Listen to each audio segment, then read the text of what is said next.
Hello and welcome to a new retrospective where today I'm going to be talking about the classic Blue Max, which was released back in 1983 by Synsoft and was created by a chap called Bob Pollin on the Atari 8-bit platforms.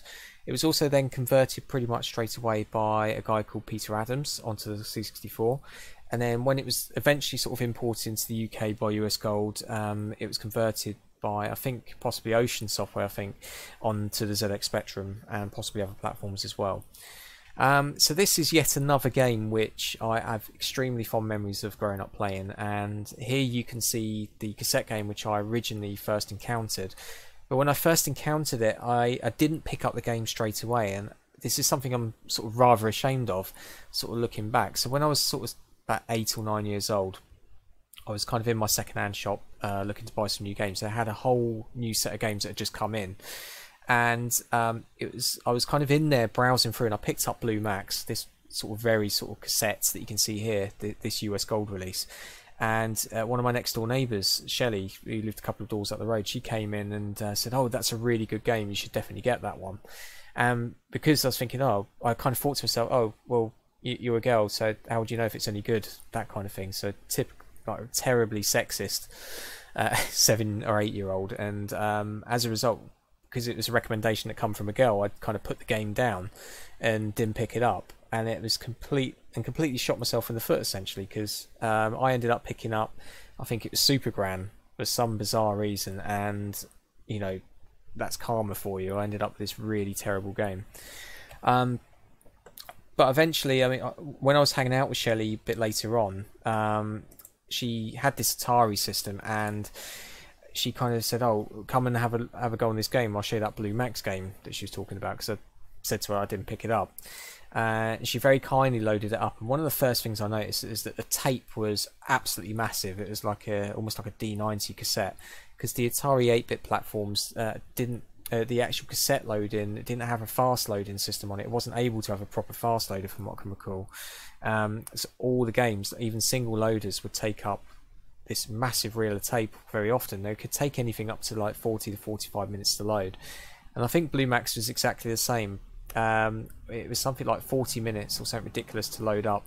So we went out into the back garden and literally played for about half an hour waiting for the game to load. And I remember we came back in, it was still like 5 minutes left to load, that kind of thing. It was ridiculous, but I was absolutely blown away when she loaded it up. And so I'm just going to show you the Atari version now. So if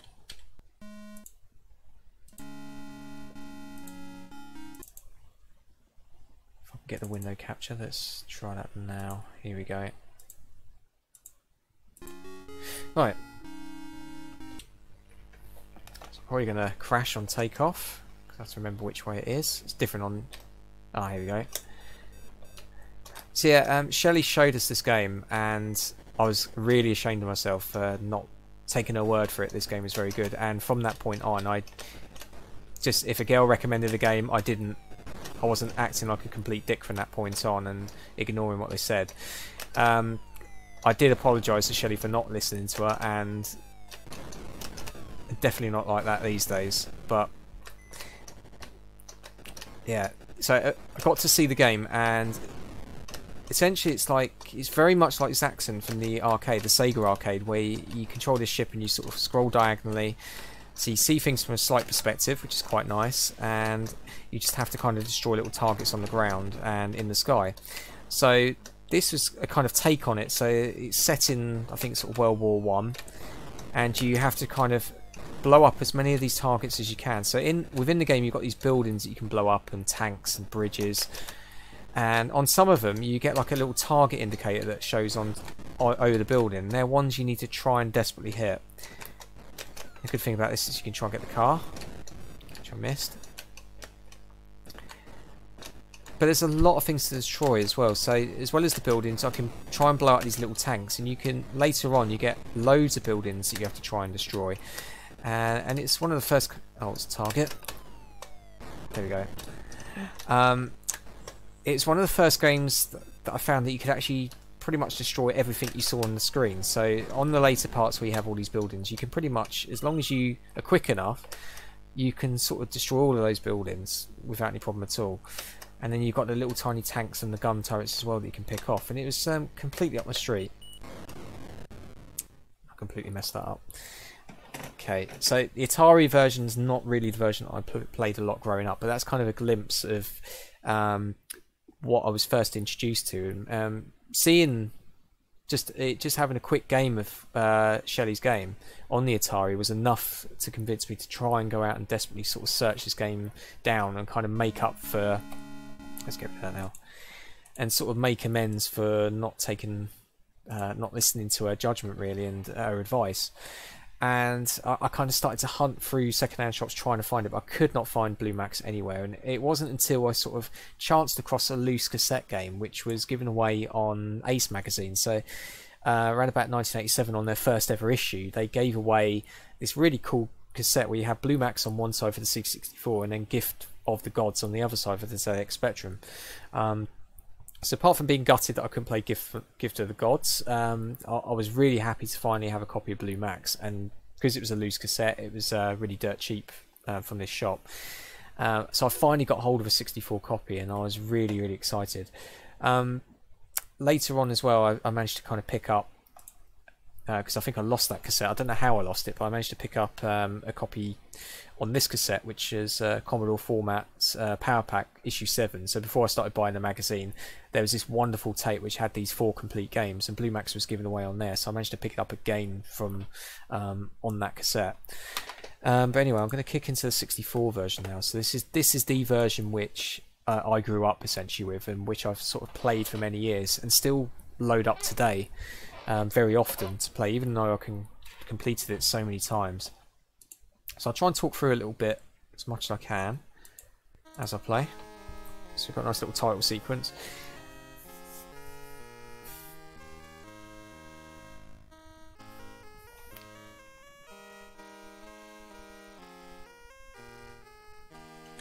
Okay. So I have to try and remember to press up to go up, I think it is. Because it said reverse to the Atari version. There we go.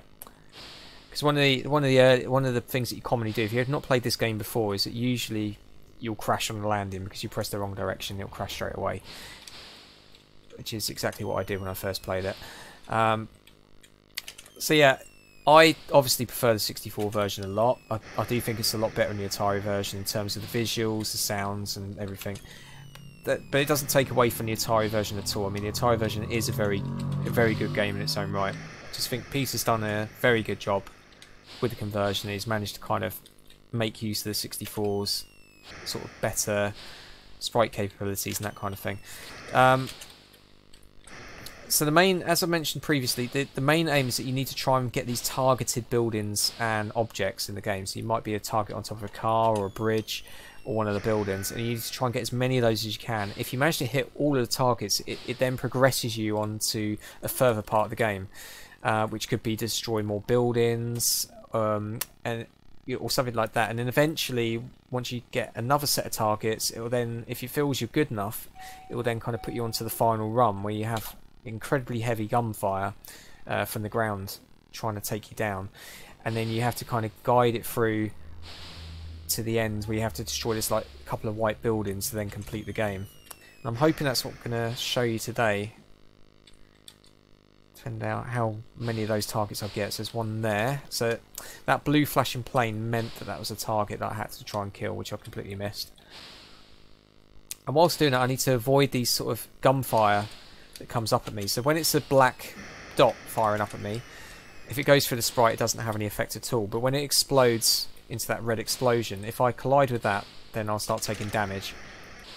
Okay, so just got a target there. Oh, just got that flashing car as well. So I've taken damage, and I think that's just my gun. So my gun won't fire as much as usual, only come back sporadically. So hopefully I won't get too many plane targets to hit. And you've got this fuel gauge as well, which goes down, and I need to, if I get fuel damage, then that gauge will start going down quicker, so I need to hope that I don't get that. So what's quite funny about this game is that sometimes, perhaps unfairly, you'll get these planes that fly over you, and they can, even though it looks like my own plane, occasionally they'll drop a bomb on you while you're on the runway and you can't do nothing about it. And there's some really strange little quirks like that in the game, which I think are quite funny. One of the things is that if you decide not to land, you can bomb your own runway, and what it will do is, I'll see if I'll show you that a bit later, it sort of makes you crash land automatically. It's like it won't allow you to destroy your own airstrip. I don't know if it calls you traitor, I can't quite remember. We'll have a look afterwards. But I've played this game for over 25 years, ever since. I sort of tried to redeem myself and pick up the game properly. And it's thanks to Shelley that this is actually one of my favourite games of all time. Just being able to kind of blow everything up is really cool, and it's quite a... Sometimes you can get quite a long game, sometimes you can complete the game in maybe 10 minutes or something ridiculous. It all depends on like where the targets sort of fall into place, if you manage to pick them up all in time. Okay. So one of the things I remember as well, one of the other memories, is that when I first got an Action Replay cartridge, one of the things I used to like messing around with was the sprite tool. So what you could do is you could load in sprites off a disc and replace sprites in any frozen game just by kind of loading them over the top, and that's something I did with Blue Max. So for some bizarre reason I decided it might be quite fun to replace the plane with like a paper aeroplane sprite. So I remember drawing this paper aeroplane sprite and dropping that into the game, and then hacking the titles a little bit to say Paper Max and all the little messages that you can find in memory, and sort of froze it out and saved it out to a disc. And that, if you're interested in seeing that, that's it's on one of my work discs. So there's like a zip compilation I've made of all my work disc stuff that I backed up, and Paper Max is the game. I don't think it's in game base, probably not worthy of an entry in game base because it's only really a sprite hack.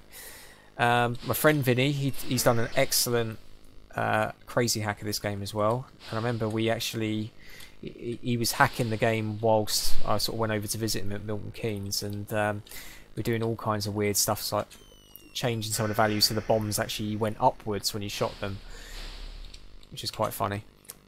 Okay, so I've got bomb damage there anyway. But yeah, it allows you to sort of not to crash when you're on the ground, and that's quite funny. You can sort of just go mad, dropping infinite bombs everywhere, and it's a lot of fun once you're sort of bored playing the game properly. Okay, so we're on to a slightly different part of the map. So it might be because I've got a certain amount of targets, I think, that it decides to then move you on to a slightly different section where there's like more buildings to try and destroy, more gun turrets as well in particular. I need to try and avoid. So this is kind of one of my fun parts of the game, where you've got a lot more things to try and blow up. You've got the air base as well.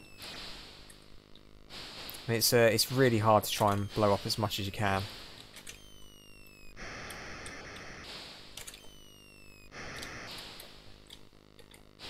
Oh.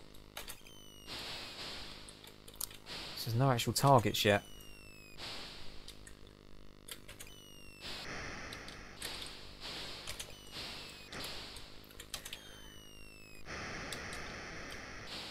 So there was a sequel to Blue Max. This did really well, and a sequel, Blue Max 2048, I think it was. Might not have the number exactly right.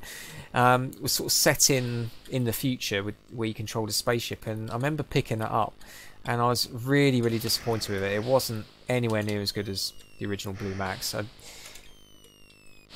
mean, I haven't actually played it for years, so I might check it out sometime to see if it has maybe it's improved with age. I don't know.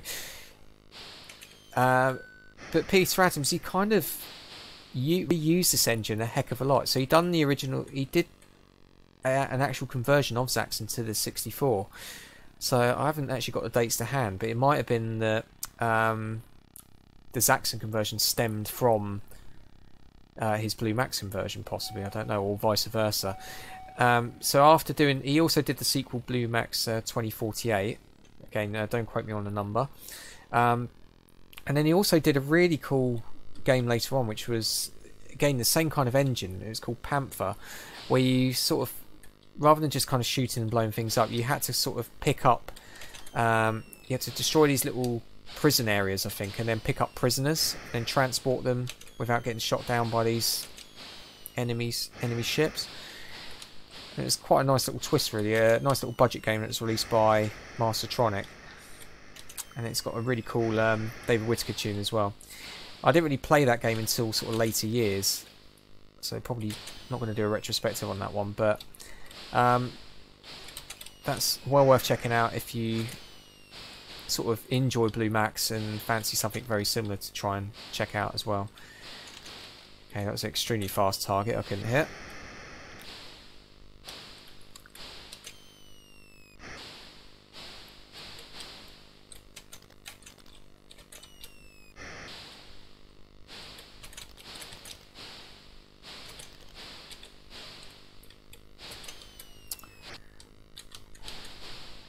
Okay, I don't know how.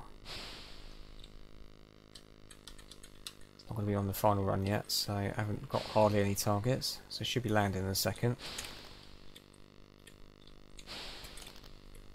Come on.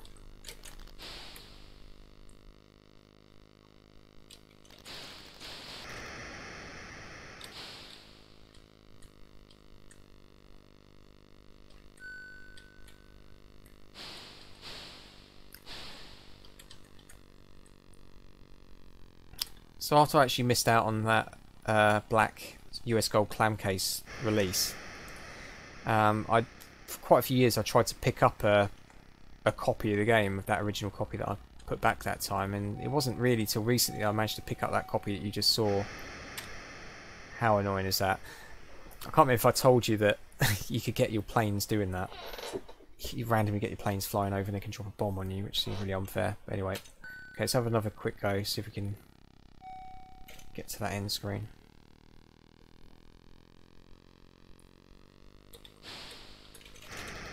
Okay, that's one target down.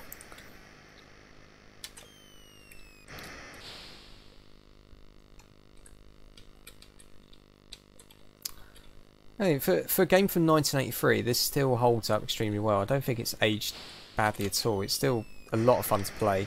It still looks pretty decent for its age as well.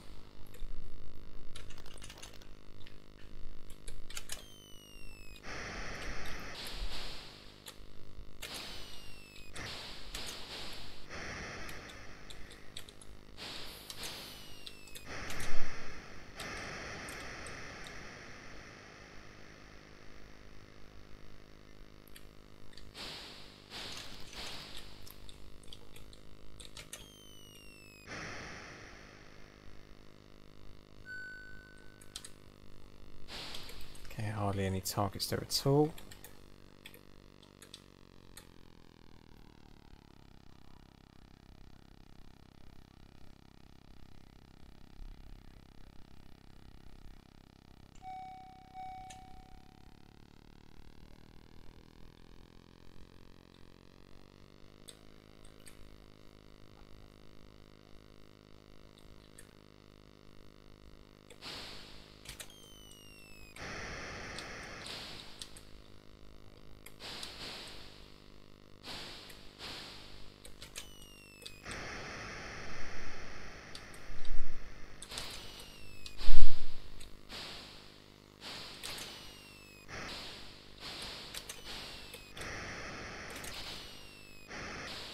Sure, I'm going to get a hit in a minute as well. Let's try and get him. No. It's a little bit frustrating when you get the targets slightly off the screen that you can't hit them.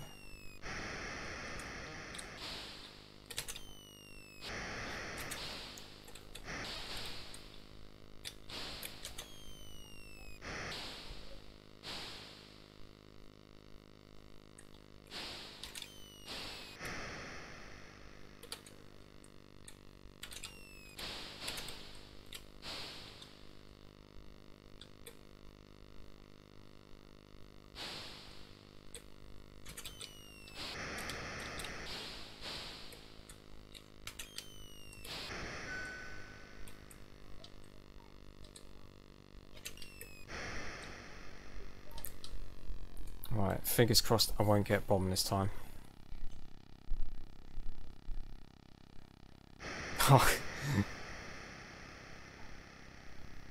It's just about to swear.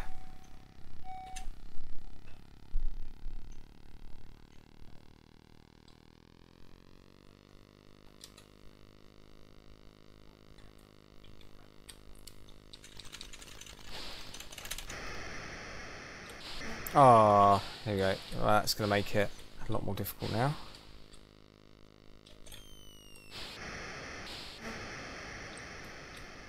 And fuel's going to go down pretty quick.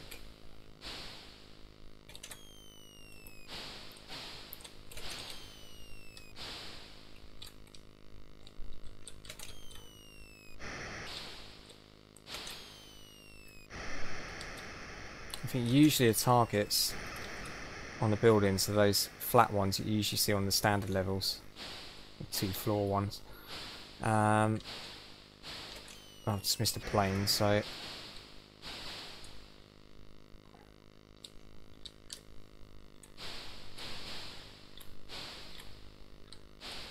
just waiting for when those targets come up. Am I going to get any others?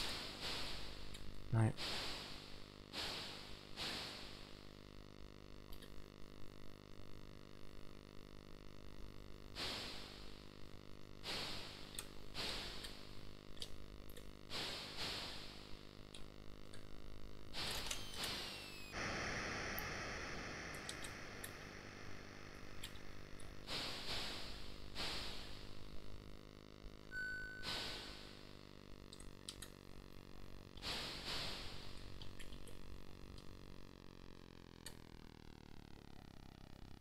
Only just enough fuel there.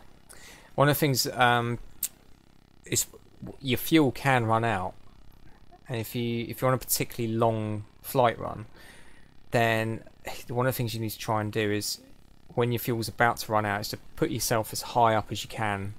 So then what happens is when your fuel runs out, you end up sort of essentially gliding along, and you just have to hope that the runway turns up and you can just about glide it in. I've managed to do that a few times, and it's quite a satisfying thing when you manage to do that.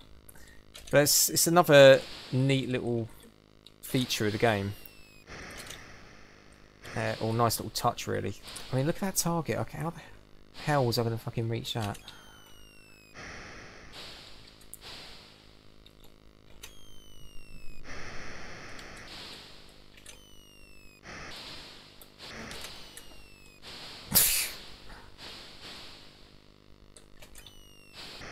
Okay, this might be a long video potentially. Trying to get to that last part.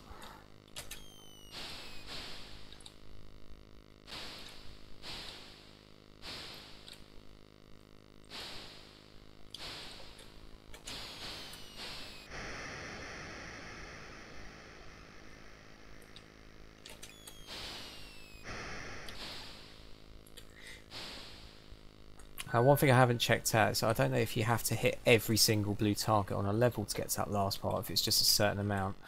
I'm not sure. I mean, feel free, if you know the answer, feel free to leave it in the comments.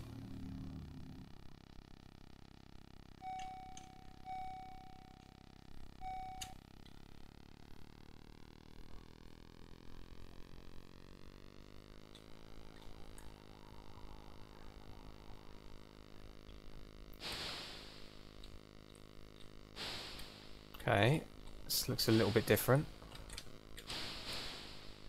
Ah, here we go. So this is the last flight run, so I need to try and not... Okay, we've got one. So it's heavy gunfire, we need to be really, really careful. Can't bomb those buildings at the side, I don't think. Oh.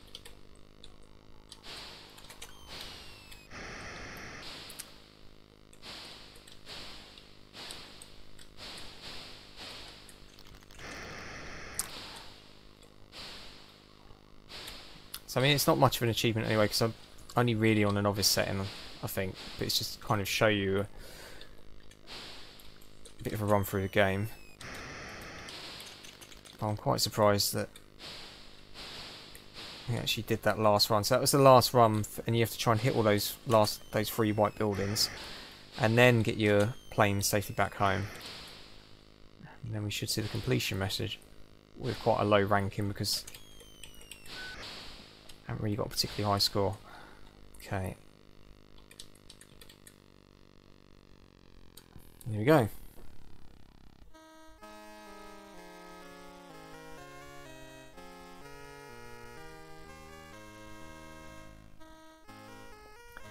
So that is Blue Max. If you haven't played it before, then I seriously recommend digging this out, either for the C64 or the Atari. I'm not sure what the Spectrum version's like, but I mean, if it's anywhere near as good as the 64 and the Atari versions, then you're in for a treat. It's a real classic game, and yeah, highly recommended. So I'm going to very quickly just kind of show you what happens when you sort of bomb your own base.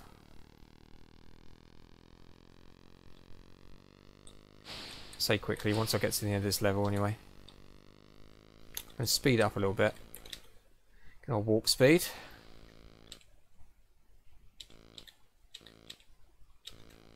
There we go. Oh no! Okay. Did that a bit too quick. Let's try again. Probably going to run out of fuel. I could actually show the bit where you glide down with the fuel. Let's do that.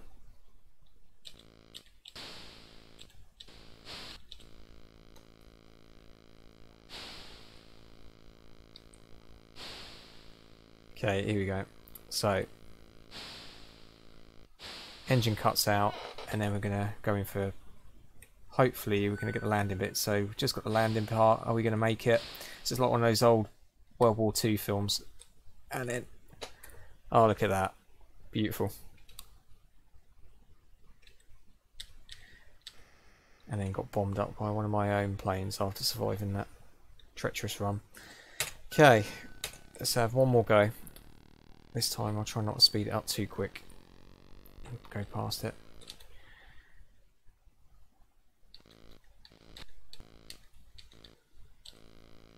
Right.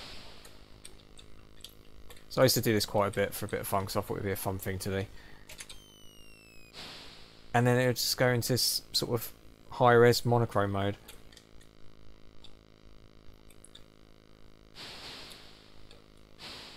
So actually your plane is starting to drift down automatically, like the fuel's run out. It just disables the game essentially. So it's almost like typing fuck off into an adventure game and it kicking you out. So basically you can't bomb your own sort of allied base, otherwise they just disable your controls. But there you go. Well, that's quite a nice little touch really. It's quite funny at the time. Okay, so that's the end of this retrospective. It's a slightly longer one because of trying to get through the game. I hope you enjoyed it. Check the game out if you haven't played it before, and I'll see you next time.